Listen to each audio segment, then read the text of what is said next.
Coming from the big state of Texas, I was heading to Tennessee to hook up with a friend of mine. And from there, we would ride to Georgia to spend time with a friend I had never met before. This ride would take me through northern Louisiana, which I had not been to for a long time and was kind of looking forward to that journey. While en route, I was talking with a friend on the phone. He asked where I was, and when I told him, he got all excited and said, "You're near the Natchez Trace Parkway. That's a road I've always wanted to ride." Well, I'd never heard of it before and decided to look it up on the map. Turns out it was directly on my way, and I decided to take it. It would ultimately be one of the best rides I'd ever had.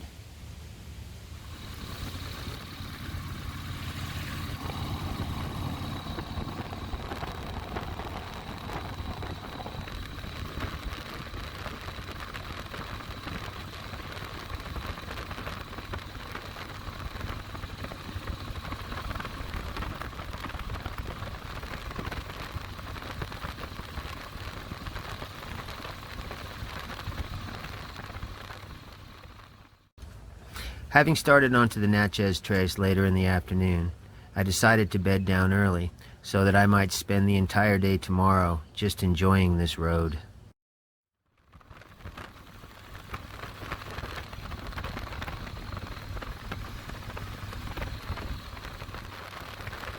Good morning, guys. At least it's morning here en route. And last night, it was one of those nights when it was just, this area is tough to find a place to sleep at, and I had to take one that was a little rough getting into. I don't usually like this. As you can see, I'm on a pretty deserted road. This forest is too thick really to get into very easily. But I noted the power lines coming through here and took a walk. I parked and took a walk through here. And I decided to take this spot. And as you can see, I came down through here. Of course, I walked it first. And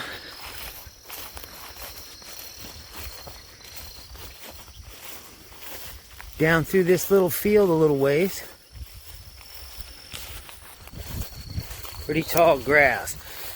I don't generally like coming through this kind of stuff if I don't have to.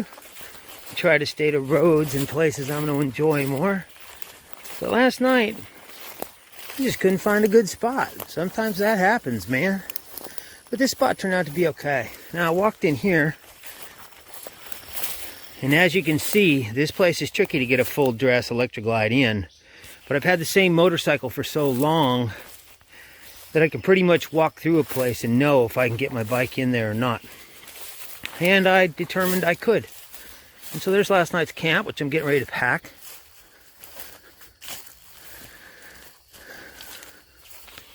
And it actually turned out to be a nice camp. Nobody's bothered me, and it's late. I got caught up in a book I'm reading. And it's a late morning. It's a beautiful day. I'm actually trying to kill time because I'm meeting a friend of mine up the road a ways, and he's further away than me. So taking it slow is good. And I'm going to show you, whenever you come into a spot like this, at least whenever I do, I have to determine how I'm going to get out before I come in, because, you know, I've been stuck a few times in my life. And so before I even set up, I took a look over here to determine how I'd get out. And there is actually a trail, kind of, maybe, I don't know if you can call it that. It goes right through here, but I'm going to be able to get that pig through here. And as you can see, it goes right back up to the roads up there. And as soon as I'm finished packing, I'll be out of here. On to the, who knows where I'll be staying tonight. Now I'm heading north, and it's cooling down, and I'm going to cover up this oil cooler on this motorcycle. And I think the modern ones you don't have to, but the old ones you did. I've always had one, but I only use it when it's pretty hot. So I'm going to cover it up, and I'm going to do it because I think the new ones automatically shut themselves off. But what these are actually is 2 pieces of cardboard wrapped in duct tape. First thing I'm going to do is put this piece in the back. Okay? And then I'm going to put this piece over the front And I need 2 hands. I'll show you guys it when it's done. I don't even think they make these Lockhart oil coolers anymore, but back in the 80s and maybe into the 90s, they were all that there was. They were all that I saw. And they don't automatically shut themselves off. They did make a piece that you could put in line that would do it, but it didn't work that well. So I'm just covering it up. They used to make a cover you could get just that would Velcro on this thing. But as you can see, but I don't have one of those. So as you can see, what I've done here is just used a couple of those wristbands, you know, the rubber band things, and I'm putting that on there, and that covers up my oil cooler, and it won't function too much from here on out. And we're getting ready to blow this pop stand.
It would seem this is a historic road.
that family showed up after I got here. I'm glad to see they're taking the time to enjoy themselves down there. Kids playing in the water, you know? So I'm off. I'm gonna continue.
Rather suddenly, the forest around me began to look like it had been blown apart by some kind of a hurricane. I'd seen this before in the South. One of the telltale signs was when trees are broken off halfway up. But I had no idea if hurricanes actually moved this far north. Maybe it was a tornado. In the end, although it was certainly an interesting sight to see, I would never know what happened here.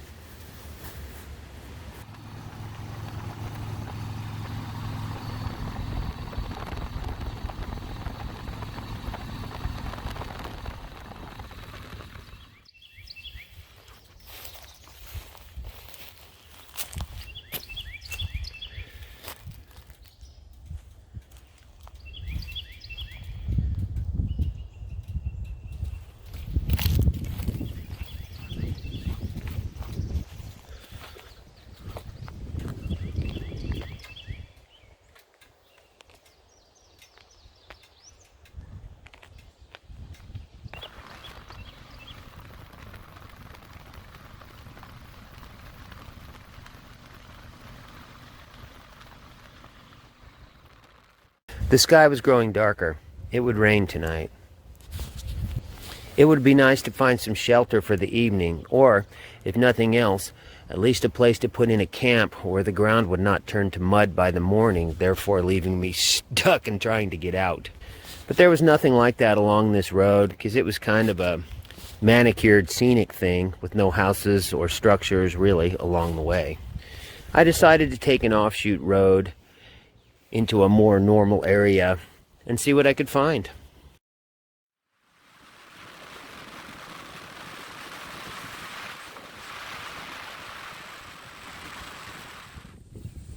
Last night it was kind of tough to find a spot to stay at, and the sky looked like it might rain. And so I ended up pulling off the main road, and I came by here and I spotted this barn, unused barn, which I'll show you in a minute. And I stopped across the street to ask the old woman there, that's her in the background, if it was her barn, if she knew who owned it. Sweet old thing. She said, no, it's not mine. It belongs to Hank's son. He lives over there right across the street. Go ask him. So I went and I asked Hank if I could sleep in this barn. And he wasn't sure. He said, oh, his worries are for the old lady. I said, oh, I'm harmless to the old lady. And he said, sure, go ahead and sleep there. So we're going to take a look, and it did rain. It rained hard. So we're going to take a look at where I am. There she is, sweet old thing that she is. This is the place. We have this building here, that little one over there. And the problem here, it's muddy coming in here. Well, not muddy, but you can see that when it rains a lot. I mean, this area is so green, you know you're going to get rained on. I mean, I knew that. And it rained hard last night. But it looks like I'm going to be able to get my bike out. The ground doesn't feel that mushy in the places I'm going to ride. And here I am. And it rained hard, man, and as you can see, the roof's got some problems around here, but the spot where I stayed didn't leak at all. Funny thing too, even though there's little holes up in the roof, never leaked. And so I got permission to use this place. It was my main concern is that it'll turn to mud out there if it rains. And if it did, I would leave my bike unpacked, take all the weight off it, and try to power through, take the best launch course, and try to power through. But it looks like I'm fine over here. So I'm just going to load the bike up, and I'm going to say goodbye to my barn, and I'm going to head on out. Although the old woman didn't want to be on video, she didn't mind audio, and so we stood and talked for a while. Yeah, I was dry in there all night long. It rained hard. Yeah, it rained. You got a metal roof? Yeah, you could hear it. Well, I don't hear as good as I used to. Well, I heard it. Yeah, well, yours was so open there, I guess. No, I didn't hear much out of the night. Well, my ears are fine. It's my eyes that are giving me. I'm 60, right? My eyes are giving me trouble. Old. Oh, yeah, I know. It's almost over now. I got 26 years on you. Yeah. Is Hank okay with you? Yeah, Hank was real cool. He said, I'm just worried about the lady across the street. I says, I'm harmless. Man, I'm not even a litter bug, which I'm not. I mean, you can't get a campground right now. Everything's closed up. You can't get a hotel. I'm traveling.